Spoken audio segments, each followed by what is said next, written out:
The wrench slipped from his hand the moment he heard it, two tiny voices cutting through the cold night. "Mister, please. Mama's not waking up." 36-year-old Ethan Walker froze beside his old Chevy, oil dripping from his fingers, heart hammering in his chest. Two little girls stood barefoot in the street, one clutching a teddy bear, the other trembling. Before we dive in, drop a comment with where you're watching from, and don't forget to subscribe for more stories like this. Let's begin. Chicago's winter wind cut through metal and bone. Ethan Walker, 36, single dad and night shift mechanic, was tightening a serpentine belt behind his row home when he heard it, two small voices, frantic and thin. "Mister, please. Help."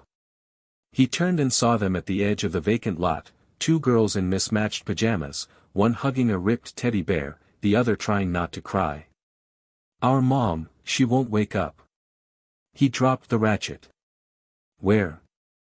They pointed toward a battered trailer wedged behind an autoglass shop and a liquor store.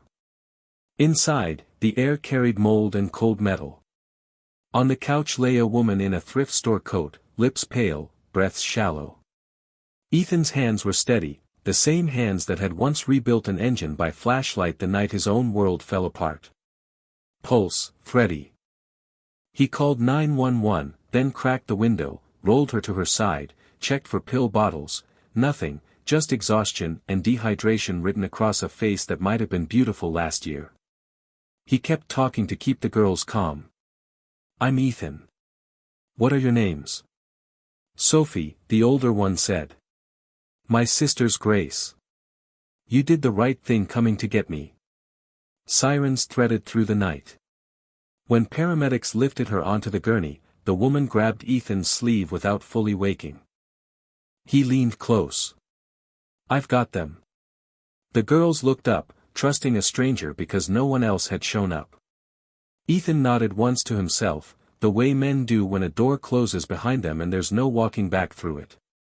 County General swallowed the night with fluorescent light. While forms were signed, Ethan learned her name, Rachel Bennett, 32. "Likely collapse from exhaustion, dehydration," a nurse said. "She's lucky someone found her." Lucky. The word stuck in Ethan's throat. Back home, he opened a pantry that looked like a bad joke, 3 cans of beans, a half loaf, a jar of peanut butter, and a sticky bottle of syrup. He made toast, split his last apple, warmed milk. Sophie ate carefully like food might vanish. Grace fell asleep holding the teddy bear in one hand and his old flannel sleeve in the other. He texted his neighbor to check on his son, Noah, at his grandma's for the weekend, then spread a blanket on the couch for the girls. He patched a drafty window with duct tape, brewed cheap tea, and sat at the table staring at a magnetic letterboard that still read Dad plus Noah equals team. At dawn, the hospital called. "She's awake." When he returned, Rachel blinked at him, confused by kindness. Why would you help us?"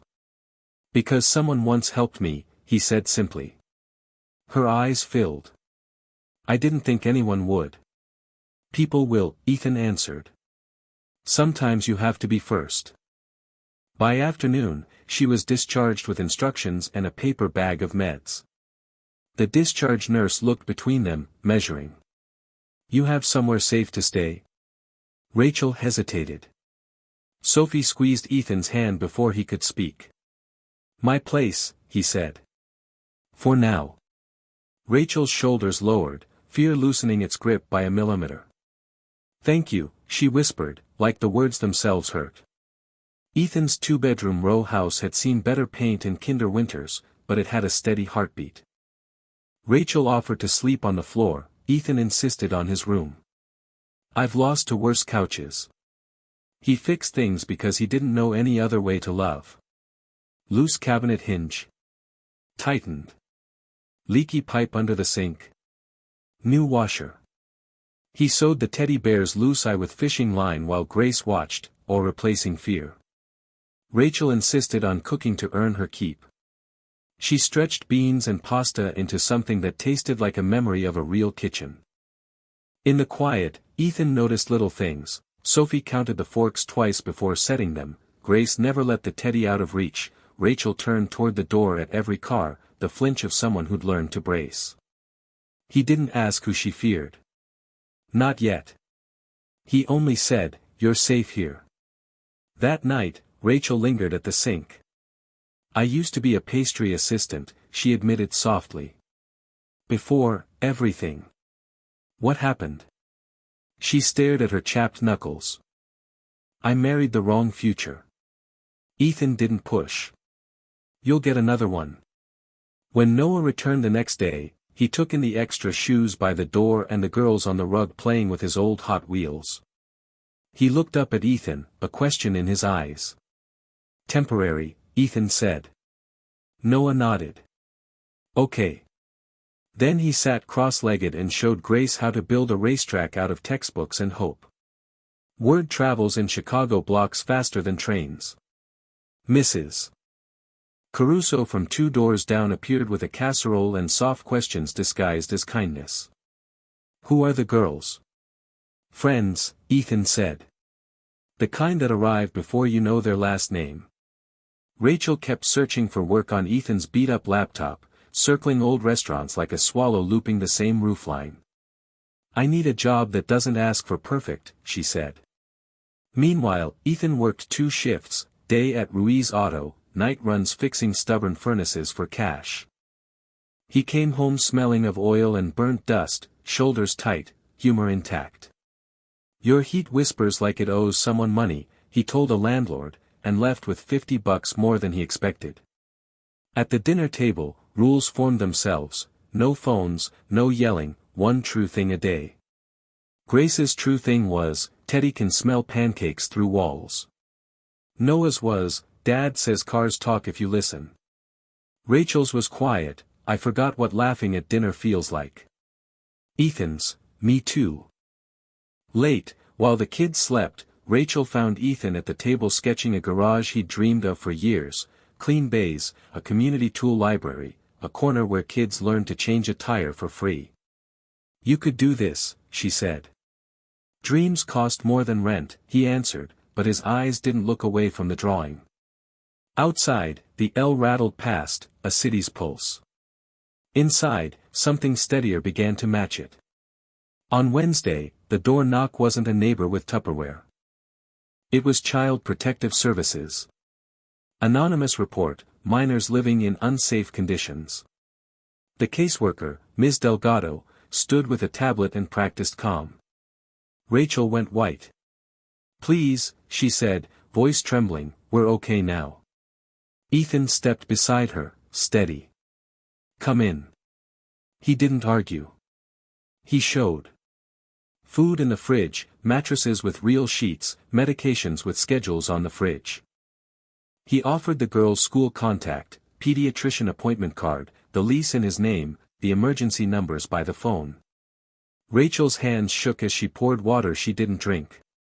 Ms. Delgado walked slowly, noticing patched drafts, neat stacks of folded clothes, the taped teddy bear eye. "Who fixed all this?" "I did," Ethan said. "And who called you in?" Rachel asked. Delgado's gaze softened. "We don't reveal reports. But sometimes fear calls for us before hope remembers how." Grace climbed onto Ethan's lap, unprompted. "This is our friend," she announced to the room. "He makes eggs good." Delgado smiled despite herself. "That counts." She left with a list: confirm school enrollment, schedule home check-ins, keep the door open. On the stoop she paused, meeting Ethan's eyes. "You're doing the right things. Keep records. Kindness deserves receipts in this town." When the door closed, Rachel collapsed into a chair, tears choking the air. Ethan crouched, level with her. "We'll be okay." "How do you know?" "Because I'm not moving," he said. "And I've got a wrench for every bad day." Rachel's past didn't knock. It texted from an unknown number: "Where are my girls?" Her hands shook. Ethan saw and set the phone face down.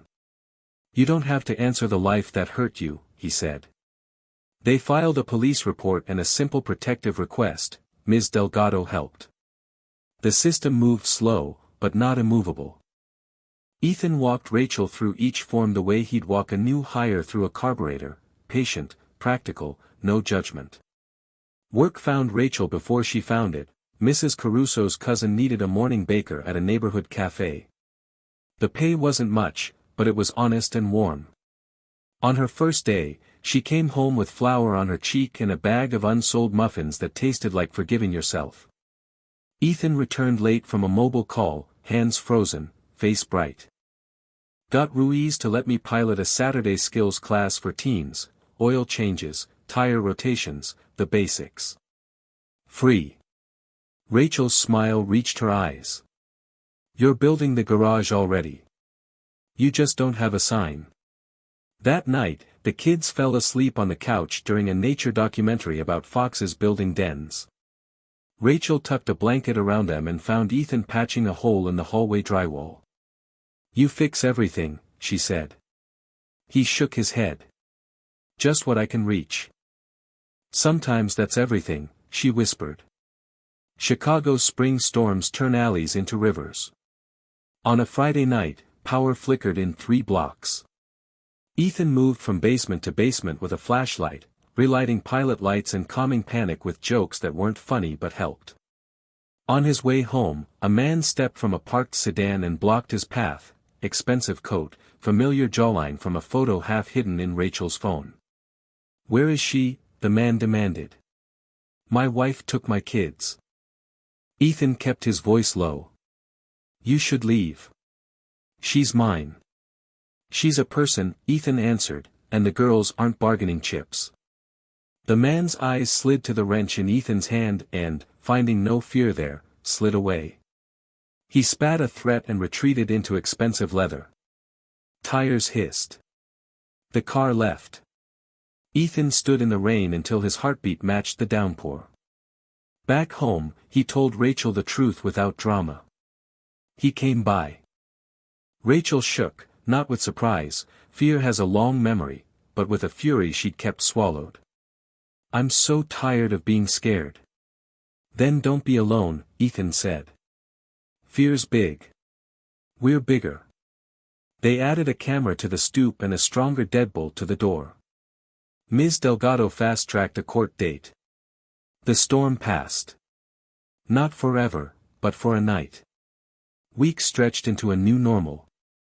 The cafe kept Rachel's mornings full. The girls learned the route to school by heart. Ethan's Saturday class grew from 3 teens to 12, then to a packed bay where Greece was permission to belong.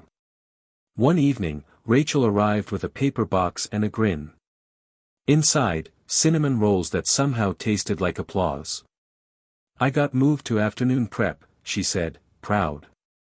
More hours. Ethan set down his socket wrench and took a bite that felt like a future. These are ridiculous. Compliment accepted. On the fridge, a calendar filled with color-coded squares, court date in blue, CPS check-in in green, Noah's school concert in orange, Sophie's spelling bee in purple, Grace's art show in yellow. Life looked like a traffic map and felt, for once, like a neighborhood parade. After dinner, the kids practiced a magic trick where a scarf disappeared up Ethan's sleeve. You don't have sleeves, Noah said, deadpan, pointing at his father's t-shirt. The room broke up laughing so hard the upstairs neighbor thumped the floor in solidarity. Later, on the stoop, Rachel asked softly, do you ever miss the quiet? Ethan watched the block, bikes clattering, a dog arguing with pigeons, a train sighing in the distance. Not for a second. The courthouse smelled like copy paper and old fear. MS.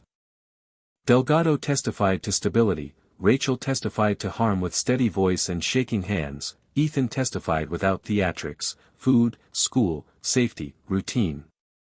The judge's ruling wasn't a movie ending. It was structured and sober, supervised visits, mandatory counseling, continued CPS observation. But it was a shield. When Rachel exhaled, it sounded like a future unclenching. Outside, rain had rinsed the city clean. They celebrated with dollar slices and apple juice on a curb because money was still money. Sophie announced she wanted to be an engineer like Ethan, but also a baker like Mommy. Grace said, "I just want to be happy." That weekend, Ruiz Auto hosted an open bay day, free brake checks, tire air, fluids topped, no questions asked. Rachel set up a folding table with coffee and impossible muffins. Neighbors brought more cars, then stories, then job leads. A reporter snapped a photo, Ethan ducked it, but the caption still found him, "Local mechanic turns garage into classroom." When the crowd thinned, Rachel handed him a grease-smudged envelope, a tidy spreadsheet of expenses and a small savings line she'd titled Garage Dream. "You're serious?" Ethan asked. "I'm in," she said. "If you are." His laugh caught in his chest. "I've been in since the night you borrowed my worst couch." June melted the last of winter out of the brick. On a warm evening, they sat on the porch with lemonade in chipped mugs and watched Sophie and Grace chase fireflies with Noah across the postage stamp lawn. "Do you ever think about the night we met?" Rachel asked. "All the time," Ethan said. "How close I was to going inside and missing your knock." Her hand brushed his. "How close I was to not knocking."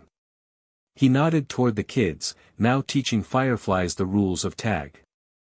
"I used to think I was just fixing engines. Maybe I was practicing for this." "For what?" "For building a life that doesn't stall at the first hill." She looked at him, eyes bright, voice small. "Do you mind if I stay and help?" He smiled, a quiet, certain thing. "I was hoping you'd say that." Sophie shouted from the yard. "Dad! Mom! Look!" The word hung in the air, unplanned and perfect, as a dozen points of light rose from the grass like sparks refusing to die. They stood shoulder to shoulder, not rescued or rescuing anymore, just two people who had refused to look away when it mattered. Kindness had started as a door opening on a cold night. Now it was a porch full of laughter, a calendar full of color, and a savings line with a stubborn name. Sometimes saving someone else ends up saving you, too. And sometimes the quietest beginnings, two girls, a broken trailer, an empty pantry, grow into a home where the lights don't go out. Thanks for watching, like and subscribe for more stories that stay with you.